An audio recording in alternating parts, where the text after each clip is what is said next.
അപ്പോൾ അമ്മ ഇന്ന് ബുക്കെന്ന് പോലെ പോകുന്നൊരു ബ്ലോഗ് കഴിക്കാൻ പോകുന്നതായിട്ട് റിയക്ക് ട്യൂഷൻ ഉണ്ട്. അപ്പോൾ ഇതുവരെ അടുത്തുള്ള മാഷ് വിട്ടിയില്ല. അപ്പോൾ നമ്മൾ ഓളെ വെയിറ്റ് ചെയ്തുകൊണ്ടിരിക്കുകയാണ്. 3 മണിക്ക് കുഴപ്പമുണ്ടായിരുന്നു, 3:30 വിടും. അപ്പം നിങ്ങൾ വന്നോളി എന്നിട്ട് 3:30 ആയിട്ടും ഓൾ ഇതുവരെ വിട്ടില്ല. ഇപ്പോൾ 3:45 കഴിഞ്ഞ്. അപ്പം അമ്മ പിന്നെ ഇപ്പം അങ്ങോട്ട് പോയിക്കണേ. അവളിപ്പം വിട്ട് വയ്ക്കും. അവളെ വിട്ടിച്ച് നമുക്ക് അങ്ങോട്ട് പോകാം. നമ്മളെ കുറച്ച് ആൾക്കാർ നന്മൻ്റെ വെയിറ്റ് ചെയ്യുന്നുണ്ട്. ആട്ട് പോകണം. ഓരോ കുറച്ചായിട്ട് വെയിറ്റ് ചെയ്യാണ്. അപ്പം വിട്ട് വയ്ക്കും. അപ്പോൾ ഓളെ 4 മണിക്കാണ് വിട്ടത്.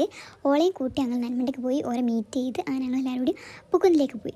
അവിടെ എത്തി പാർക്കിങ് ചെറിയ പ്രശ്നം ഉണ്ടായിരുന്നുള്ളൂ, ബാക്കി ഓക്കെയാണ്. ഞങ്ങൾ കയറി തുടങ്ങി നമ്മൾ കുഴങ്ങി പണ്ടായിരുന്നു. ഇപ്പോൾ ഒരു കുപ്പി വെള്ളമില്ലാണ്ട് നമുക്ക് കയറാനാവില്ല, അത്ര കഷ്ടപ്പാടാണ്. ഞങ്ങൾ മഴ കിട്ടുന്നൊക്കെ വിചാരിച്ച് കയറി, മഴയൊന്നുമില്ല അതിന്. പക്ഷേ അടുത്ത വ്യൂ നല്ല രസമുണ്ടായിരുന്നു കൈസ്. ഞങ്ങളവിടെ പോയി കുറേ ഫോട്ടോ കാര്യങ്ങളൊക്കെ എടുത്ത്. സത്യം പറഞ്ഞാൽ നമ്മൾ ഫോണിൽ കാണുന്നതിനെക്കാട്ടിലും രസമാണ് ഈ നേരിട്ട് കാണാൻ. നമ്മൾ നേരിട്ട് തന്നെ കാണണം, അത്രയ്ക്ക് രസമുള്ള വ്യൂ ആണ് അവിടെ. ഞങ്ങൾ ആണ് മെയിനായിട്ടാണ് കുറേ ഫോട്ടോ എടുക്കാനായിട്ടാണ് പോയി. ആ പരിപാടിയൊക്കെ കഴിഞ്ഞ് ഞങ്ങൾ താഴെ ഇറങ്ങി ഞങ്ങൾ 60s ഫുഡ് കഴിക്കാൻ വേണ്ടിയിട്ടാണ് പോയി കേട്ടോ. അവിടെ പോയി ഞങ്ങൾ ഫുഡ് കഴിച്ച് പിന്നെ എല്ലാവരോടും ബായ് പറഞ്ഞ് നമ്മൾ തിരിച്ച് വീട്ടിലേക്ക് പോകുന്നു ഗായ്സ്.